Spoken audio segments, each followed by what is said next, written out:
Hello, I'm Maria from Mothers for Mothers, and we've had quite a lot of people asking us recently about how they can do a fundraising challenge for us. So I thought I'd pop on here and do a very quick Facebook Live giving you some top tips for raising money for small charities. So you can use this for us if you're raising money for Mothers, but equally another charity can use these tips for people who are raising money for them. And I thought now was a good and timely time to do this because it's Charity Tuesday tomorrow, so I thought I'd do it in advance of Charity Tuesday.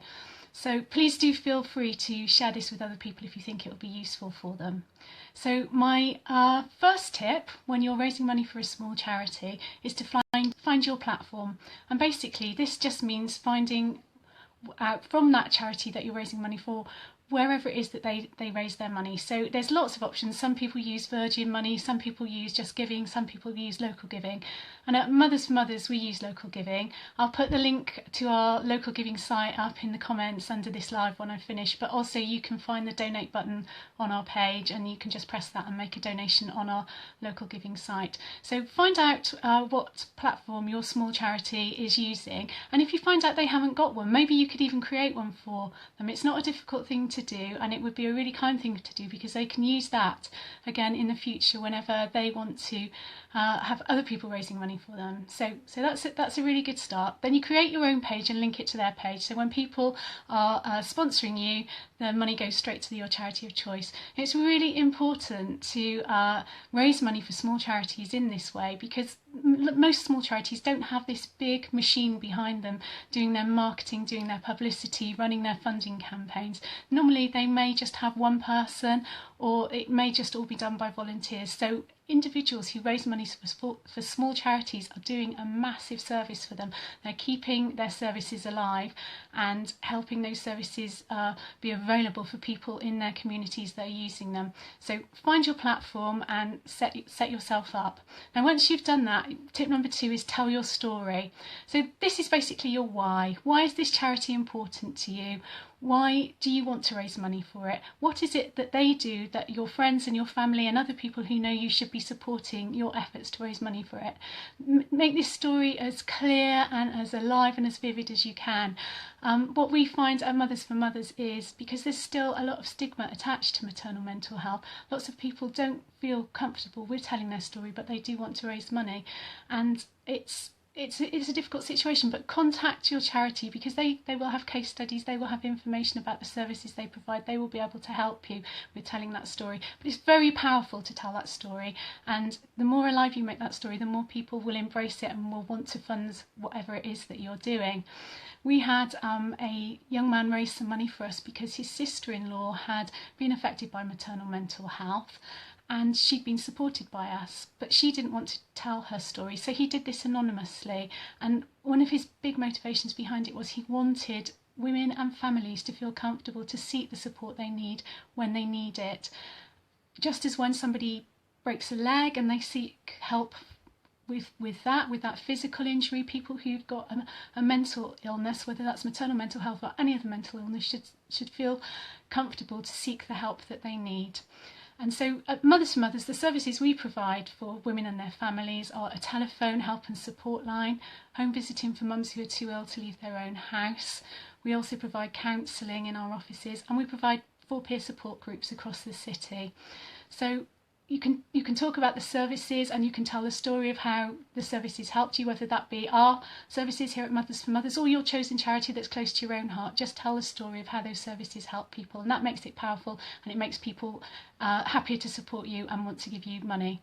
So once you've done that, you've found your platform and you've told your story, then you need to get on your social media. You need to share it on your Facebook, on your Instagram, on your Twitter, on your Snapchat, on your WhatsApp, whatever it is you do, just share it, share it, share it. Share all the steps as well. Don't just share it once and say what you're doing. Share all the steps. So for example, if you're running a 10k or a half marathon, share your practice runs, share your new trainers, share whatever it is that's going on, share pictures of you when you finished running, share your warm-up, share running with your friends. And make it fun. Make the posts on social media fun. The more fun you make them, the more other people will share them, and the more momentum will build up around your fundraising. We had a man called Tom who has run ultra marathons for us, and he would post selfies when he'd run to the top of a mountain, and he'd look completely fresh, like he just had a stroll to the corner shop and bought a newspaper, and he would share these selfies on social media. And that's great because it creates a lot of banter and it's fun and people enjoy them, and they'll share them and it'll be shared more widely and more people will hear about the work that we're doing because of that. And another one that I remember quite fondly is we had a first fiver campaign of people donating their first fiver and taking selfies.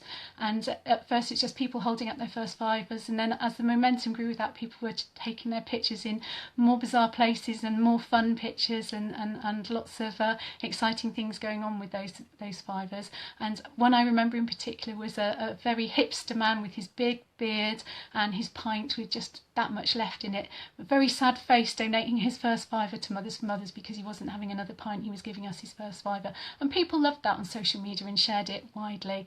So once you've found your platform, told your story, get on your social media, and for the whole period that you're fundraising, keep sharing. And the tip number 4, another way to improve this and to work on this is by using your networks. So if you're an employed person, talk to your employer, tell them what you're doing, tell them who you're raising money for, and tell them your why. And if they like it enough, they might agree to match fund your efforts. And if they really like it, they might even make that charity their charity of the year, which is an amazing way to raise money for small charities. If you're self-employed, use your business network. There's going to be people within that business network that you know who are experts at networking. Get them on board, get them sharing your things, get them sharing your posts, and that will be really, really powerful. Ask your friends and family to share things as well, and the power of 3 is a really good way of doing this. So if you ask one friend to make a donation of £5, that's great, but also say to them, please, when you're making your donation of £5, will you ask 3 of your friends to do that as well? And that can spread really far and wide, and all those little amounts add up to a big amount by the end of your campaign.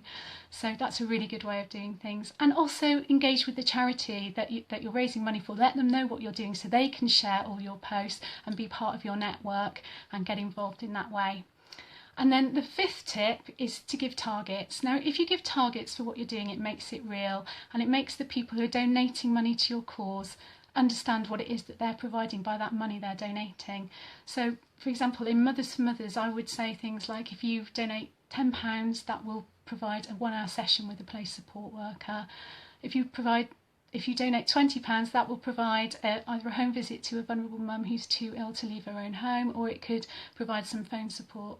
£30 will provide therapy sessions in our peer support groups. £40 would provide a counselling session. £50 would provide a trip for 2 families to go on with a support worker to a local attraction. And you keep building it up like that. Keep telling them how much their money is going, what their money's going to do, how much money they're donating, and what the small charity will do with that. And you can go right up as high as you like. And I would say if I raised £15,000, that would provide a support group, a peer support group for women and their families to use for a whole year.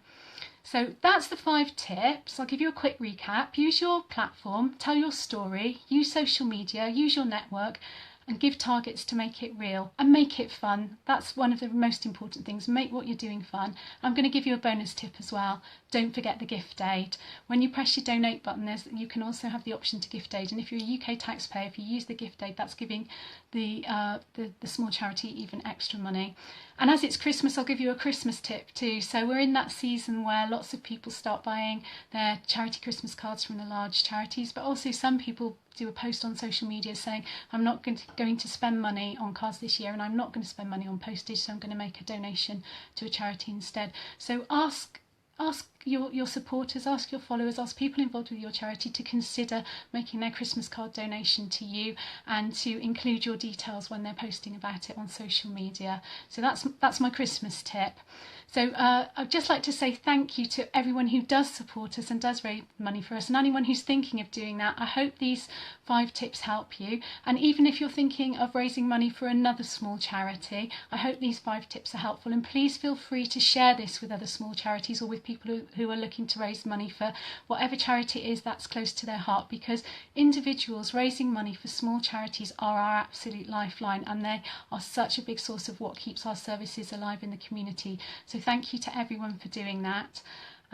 We really, really appreciate it. So please do feel free to share this if you think it will be helpful to anyone. And I hope you've enjoyed it. I hope it's helpful to you, and thank you for listening. Bye.